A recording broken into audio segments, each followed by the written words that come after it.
La reina Letizia ha hecho volar los platos por los aires del enojo que le ha agarrado al enterarse de que Iñaki Urdangarín, su enemigo íntimo en la familia real, cumplirá este viernes por última vez los servicios en el Hogar Don Orión en Pozuelo de Alarcón, en Madrid, sin anoticiar a nadie. Desde el 19 de septiembre de 2020, el cuñado corrupto de la reina Letizia, que fuera condenado a la prisión de Brieva, acudía por primera vez al Hogar Don Orión en Pozuelo de Alarcón para cumplir con su voluntariado. Se trata de un derecho penitenciario al que pueden acceder los reclusos en la misma condición suya.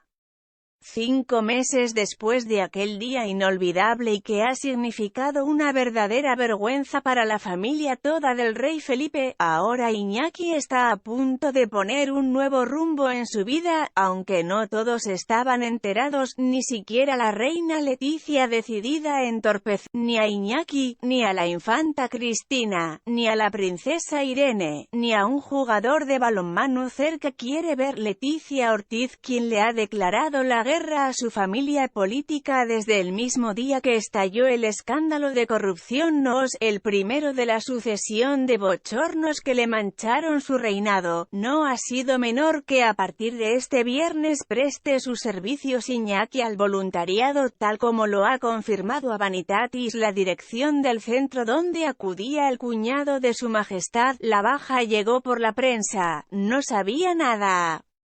Se puso en contacto conmigo un periodista que me informó de la decisión de Iñaki de trasladarse a Vitoria. Estará con nosotros hasta final de semana. Lo vamos a echar de menos porque hacía un buen trabajo. La libertad es prácticamente un hecho para Iñaki Urdangarín y la reina Letizia ya le ha comunicado al rey Felipe la decisión de no permitir el regreso de la familia a visitarles en Zarzuela, quienes se instalarán en Madrid cuando la condena se cumpla. Irene, hija de Iñaki, era la mejor amiga de